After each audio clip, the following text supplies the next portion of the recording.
It is day three of It's day three. Day three of SHOT Show 2022. I'm here with my friend Mike Sodini. Mike, good to see you. Good to see you. He has Walk the Talk America. This is definitely one of these conversations that it falls close to the heart of a lot of people, right? It's about firearms and responsibility and mental health, and the suicides are a factor that's about 2/3 of firearm fatalities, if I have that number correct. Yes, yeah. 60 some odd percent. So yeah, Mike, why don't you tell us a little bit about Walk the Talk America? I appreciate you having me on. I started Walk the Talk America in 2018, but let me rewind a little bit. I'm a third generation firearms industry expert, right? I'm a product of nepotism. I got into the firearms industry through my family. And in 2009, we lost the president of our company, a near and dear friend of mine, to suicide by firearm.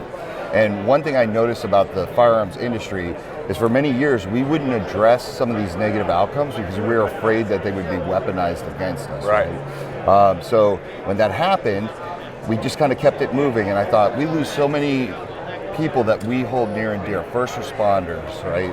Combat vets, active duty military. Every year, we'd always hear about suicide by firearm, and it's something that I wanted to address. So in 2018, I had a chance meeting with a stranger who asked, what happens during a mass shooting? I said, everybody blames us, we blame mental health, and nothing ever gets done. And she said, one question, it changed my life, and it's why I started this organization. She said, if you know what the issue is, how do you work with the mental health community to find solutions that would work for you? Right? We can't give legislation, we can't give restriction, but there are things we can do from the firearms community to get people the help they need when they're in crisis without fear of consequence. Absolutely.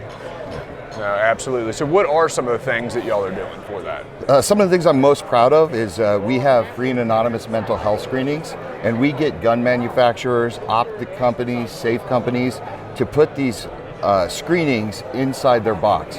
We have an ammo company, Arms Corps, that is literally printing the free mental health screenings on the side of the box of the ammo, right? It's a way that gun owners who like to stay anonymous can check in on themselves and see if they want to get help and treatment. We also educate mental health professionals in gun culture.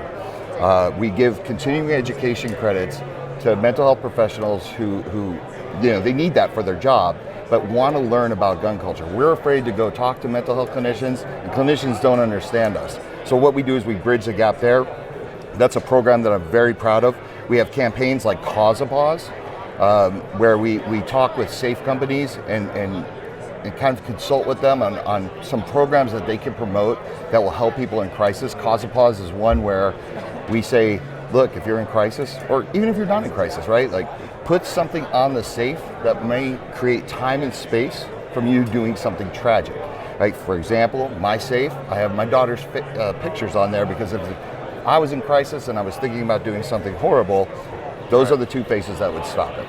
So. No, absolutely. No, that's really good. And I know that y'all have worked with gun stores in trying to provide opportunities where different people could hold your firearms if you're going through tough times, right? Yes, we promote responsible storage.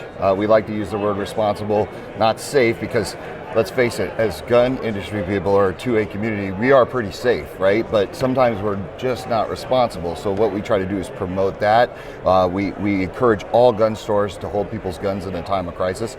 And really what this is if we do it ourselves, no one will make us do it, but if we do it ourselves and we do it better than everybody else, then there's nothing that people can do to us as an industry, right? I'm trying to get the gun industry to where the alcohol industry got with DUIs. Nobody blames Johnny Walker when somebody gets behind the car and does something tragic.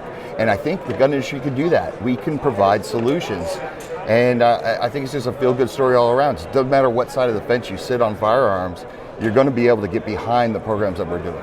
Yeah, absolutely. Like you said, if it's not something that we're able to do and act responsibly, then some of that stuff it ends up getting forced upon us, and it ends up being something, a negative outcome, more than us all working together for something positive. Yeah, absolutely. So we've been around for 3 years.